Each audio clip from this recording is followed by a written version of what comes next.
ஓம் ஸ்ரீ குருப்யோ நமः. கேனோபனிஷத் சாமவேதத்தின் தலவகார பிராமணோநிஷத்தைச் சேர்ந்தது. இம்மந்திரங்களுக்கு விளக்க உரையாக அமைந்தது சாந்தோக்கிய உபனிஷத். இது ஜைமினி மகரிஷியால் உபதேசிக்கப்பட்டது. எல்லாம் யாராலே என்பதே இதன் சாராம்சம். இவை 4 தொகுதிகளாக பகுக்கப்பட்டுள்ளது.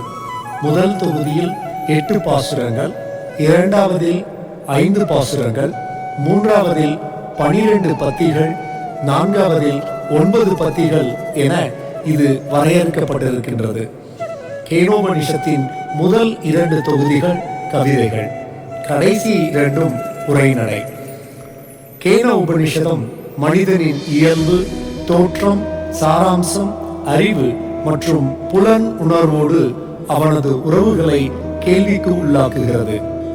யத்வாசா அப்யுதிதம் ஏன வாக் அப்யுதிதே ததேவ பிரம்ம த்வம் வித்தி நேதம் யதிதம் உபாசதே யன் மனசா மனுதே ஏனாகுர்மனோ மதம் ததேவ பிரம்ம த்வம் வித்தி நேதம் யதிதம் உபாசதே யத் சக்ஷுஷா பஷ்யதி ஏன சக்ஷுஷீ கும் பஷ்யதி ததேவ பிரம்ம த்வம் வித்தி நேதம் யதிதம் உபாசதே. கேன உபனிஷத்தின் முதல் தொகுதியில் பிரம்மத்தை பற்றி விவரிக்கப்பட்டுள்ளது. இது உத்தம சீடனுக்கானது. அங்கே கண்ணும் போகாது, பேச்சும் போகாது, மனமும் இல்லை, நமக்கு தெரியாது, நமக்கு புரியாது. ஒருவன் எப்படி கற்பிப்பான்? அது உண்மையில் தெரிந்ததை விடவும் தெரியாததை விட அதிகமாகவும் இருக்கிறது. இவ்வாறு ஒரு உத்தம சீடருக்கு போதிப்பதாக இது அமைந்துள்ளது. கேன உபனிஷத்தின் 2வது தொகுதியில் பிரம்மத்தை ஒவ்வொரு உயிரினத்திலும் உணர்ந்து அழியாத அமரத்வ நிலையை அடைவதை பற்றி விளக்குகிறது. நாகம் மன்யே சுவேதேதி நோன வேதேதி வேதசஹ யோனஸ்தத்வேத தத்வேத நோன வேதேதி வேதச யஸ்யாமதம் தஸ்ய மதம் மதம் யஸ்ய ந வேதசஹ அவிஜ்ஞாதாம் விஜானதாம் விஜானாதாம் அவிஜ்ஞானதாம் பிரதிபோத விதிதம் மதம். யாரில் அது விழித்தெழுகிறதோ அதை அறிந்து அழியாத தன்மையை கண்டடைகிறாரோ அவர் தானே என்று அவருக்கு தெரியும். வலிமையை தருகிறார், அறியாமையை தருகிறார். அதை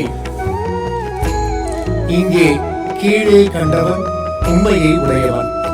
அதை இங்கே காணாதவனுக்கு அது பெரிய அழிவு.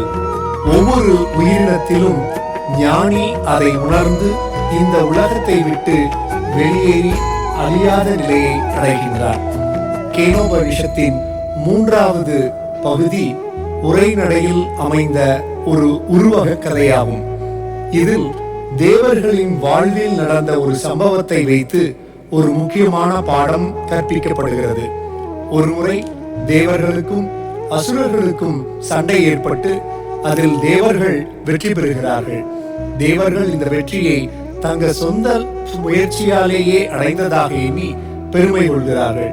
அவர்களுக்கு இந்த வெற்றியை சாத்தியமாக்கிய பிரம்மத்தை பற்றிய எண்ணமே இல்லை.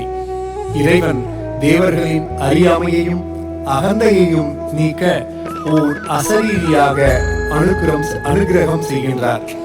தேவர்கள் இதனால் ஆச்சரியமடைந்தனர். யார் இது என அறிய அக்னி கடவுளை இந்திரன் அனுப்பினான். அசரீரி அக்னியை நீங்கள் யார் என கேட்டது. அதற்கு அக்னி, நான் அக்னி, உயிர்களை அறிந்தவன் என்று பதிலளித்தார். அப்படியானால் உனது சக்தியின் ஆதாரம் என்ன என்று அசரீரி கேட்டது. அதற்கு அக்னி, பூமியில் உள்ள அனைத்தையும் என்னால் எரிக்க முடியும். அதற்கு அசரீரி ஒரு புல்லை அக்னியின் முன் வைத்து, அப்படியானால் இதை எரித்துவிடு என்றது.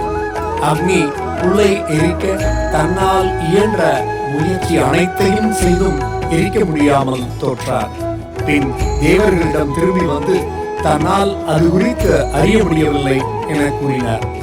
இந்திரன் பின் வாயு கடவுளை அனுப்பி அது யார் என அறிந்து வரச் சொன்னார். வாயு நெருங்கி வர அசரீரி நீங்கள் யார் என கேட்டது. அதற்கு வாயு, நான் வாயு, நான் விண்வெளியில் நகர்த்தும் வலிமை உடையவன் என்றார். அப்படியானால் உனது சக்தியின் ஆதாரம் என்ன என கேட்டது. அதற்கு வாயு, பூமியில் உள்ள அனைத்தையும் என்னால் சுமக்கவோ இழுக்கவோ முடியும் என கூறினார். அசரீரி அதே புல்லை வாயுவின் முன் வைத்து, அப்படியானால் இதை எடுத்துச் செல்லுங்கள் என்றது. வாயு அதை எடுத்துச் செல்ல தன்னால் இயன்ற முயற்சி அனைத்தையும் செய்தும் முடியாமல் தோற்றார். பின் தேவர்களிடம் திரும்பி தன்னாலும் அதை அறிய இயலவில்லை என கூறினார். பின் இந்திரனே அது யார் என அறிய சென்றார். அங்கே யாரையும் அறியாமல் திகைத்து நின்றார். பின் அங்கே அந்த இடத்தில் அறிவாற்றல் கொண்ட ஒரு அழகிய பெண்ணை கண்டார். அவள் பெயர் உமா ஹைமவதி.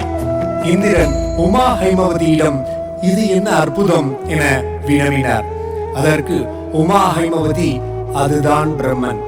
தேவர்கள் வெற்றிக்காக தங்களை தாங்களே புகழ்ந்து கொண்டாலும் உண்மையில் வெற்றி பெற்றவர் என்று பதிலளித்தார். இந்திரனுக்கு அப்பொழுதுதான் புரிந்தது.